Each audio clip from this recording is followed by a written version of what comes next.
But there's this idea of the green tree. I don't know if you've ever heard of that. It's it's a little bit obscure, but I'll tell the story of that because it's a really good allegory or metaphor, and some of the histories, some of the sort of modern, and contemporary histories mention it.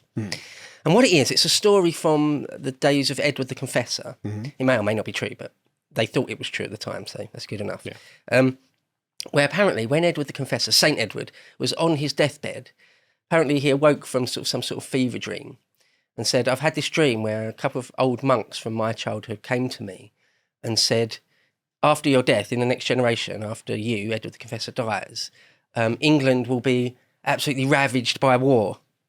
Apparently the quote is, devils shall come through all this land, and with fire and sword and the havoc of war will sort of destroy Britain in all sorts of ways. And that all the main magnates and bishops and things, they're not godly, they're actually Satan's work. So what, he's saying the Normans are going to be like the devil taking over England? Yeah, well, he wouldn't have known it would be Normans. It could have been Hardrada. Danes, yeah. Right, it could have been the Danes. But whatever, the conqueror, the confessor, seems to have made some sort of prediction. And one of the chronicles and the people around his deathbed said, well, when will Yeah, God... that doesn't sound good, does it? That sounds terrifying. And have you got any idea when sort of God's displeasure with England might end, when that might end? And we're told by the chronicles at the time that he was supposed to have said it will end when, at the time when a green tree, this sounds weird, but stay with me, at a time when a green tree cut down in the middle of its trunk and the felled part carried 3 furlongs from the stump shall be joined again to its trunk by itself and without the hand of man or any sort of stake, and begin once more to push leaves and bear fruit from the old love of its uniting sap. Then first can a remission of these great ills be hoped for. Which sounds, well, impossible. A tree doesn't just reassemble itself. And so the people at the time were like, oh, so are you sort of saying never? It's Anyway, I mentioned this before we get stuck in because big part really, especially when you look back at it in hindsight, which of course has been done for 1,000 years nearly, this prediction about the green tree, this prophecy about the green tree, about when exactly did England sort of become England again? Because William the Conqueror and William Rufus were just so firmly Norman. They're not interested in assimilating really at all. So at what point can you say that England becomes English again? And so the reign of Henry I, historians start to say, is really the beginning of that process. And to get away from sort of wishy-washy prophecies. Well, hang on a second. Okay. Just so the green wood, the green trees are a very old part of like English mythology, right? It's very like it's very deeply embedded in English folklore that there's something safe and sacred about the trees and the woods, right? And so I'm not surprised that a prophecy would be something about this kind of tree. And obviously, who knows, obviously that's nonsense, but it doesn't surprise me at all that this is in their minds, because it's got this kind of symbology about it, doesn't it? It's sort of life and safety come from the woods in England, unlike in other places where you've got like bears and wolves and panthers and whatever. That's just not how. And even at this point, the woods of England would have been mostly safe. I mean, it's a few hundred years until wolves are entirely expunged from the British Isles, but there can't have been that many at this time. Even then. So it's just one of those things. It's just, it speaks to the cultural norms and sort of the way they looked at their own world, doesn't it? It's like the green tree is important. So okay. I think that's interesting.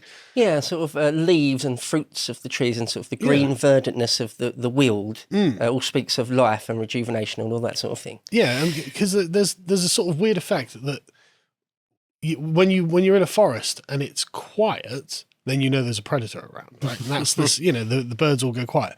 But if you actually go for a walk in England, they don't go quiet, because there are no predators around. So you're always walking around with birdsong in your ears. And I've been in the woods, I've been in my whole life going into the woods. I've never been in the woods where the birds have stopped singing. And yet you hear about this in like America or Russia or whatever.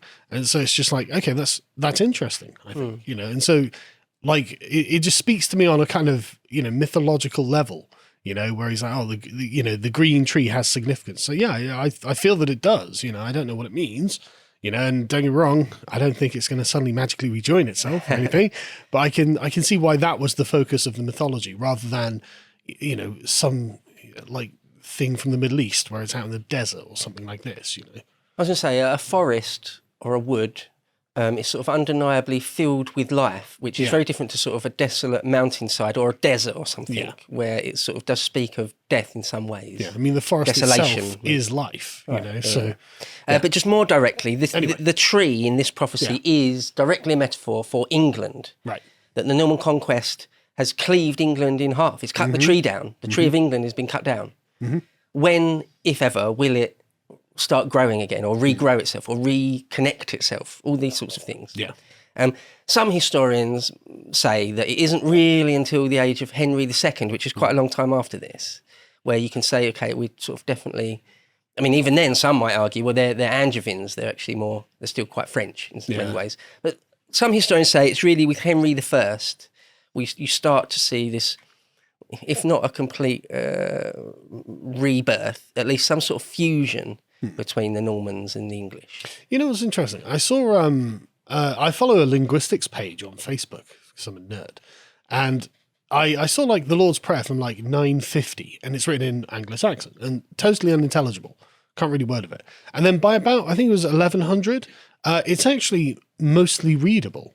And so it's interesting how quickly the language changed after the Norman conquest. It was actually really swift that the what I guess we call like more modern, or at least proto-modern English comes about. So when talking about like how quickly did England feel like England again? So, I mean, maybe it didn't take that long. I don't know. Yeah.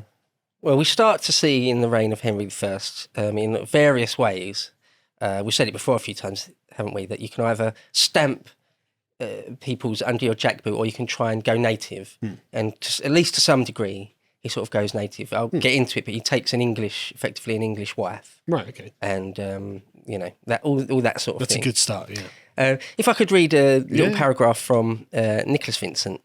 I think I will have read the first few lines of this in the previous epochs, but I'll read it again because it is sort of good in case anyone didn't see that one. Nicholas Vincent wrote, in October 1100, hunting in the New Forest, William Rufus was accidentally shot through the heart by an arrow fired by one of his fellow huntsmen. Quite who fired the shot was never resolved, although most blamed Walter Tyrrell, Lord of Poix, near Amiens. Attempts to expose a conspiracy had enjoyed little support. Henry, Rufus's younger brother, was an unpleasant, ambitious and libidinous young man, meaning he was very highly sexed, he liked the women's. He took lots and lots of Not mistresses. Like Henry Rufus, then. Yeah, the opposite. He had loads of illegitimate children, something like 20 or 30 illegitimate children. He'd have hunting lodges where he just had women there for him. Right. He was that. Right, he's that kind of guy. Yeah. Even Henry VIII or Charles II would have blushed at how much he was libidinous. He was a libidinous young man, but even he was unlikely to have stooped to fratricide. This did not mean he was above scheming or making the very most of a God-sent opportunity. Without even waiting for Rufus to be buried, Henry rode pell-mell for Winchester to grab the family treasury and then to London, where he was crowned in Westminster Abbey only 3 days later. Not as was customary by the Archbishop of Canterbury, but by the relatively junior Bishop of London. Now that suggests we just got to get this done now. Every moment sort of counts almost, which, says a lot, doesn't it? The speed here and the fact that he immediately issued a coronation charter promising to revoke various of the more serious abuses of Rufus's regime indicate the panic of the moment. There was still no agreed procedure for royal succession, and the victor of any succession dispute was likely to be the person closest to the scene of the late king's death, with the fastest horses and the speediest access to the royal treasury. Henry's seizure of the throne of England was a coup d'etat just as dramatic and controversial as Rufus's accession 13 years earlier. Once again, Robert Curthose, the oldest brother, was deprived of what he believed to be his right. Poor old Robert over in Normandy. Yeah. In fact, I think he was on his way back from Crusade. Really? He wasn't even in Normandy at this moment. It wasn't long. I think it was just a few months. Yeah. But he was actually literally on his way back still, because Jerusalem had fallen the previous year. To watch the full video, please become a premium member at lotuseaters.com.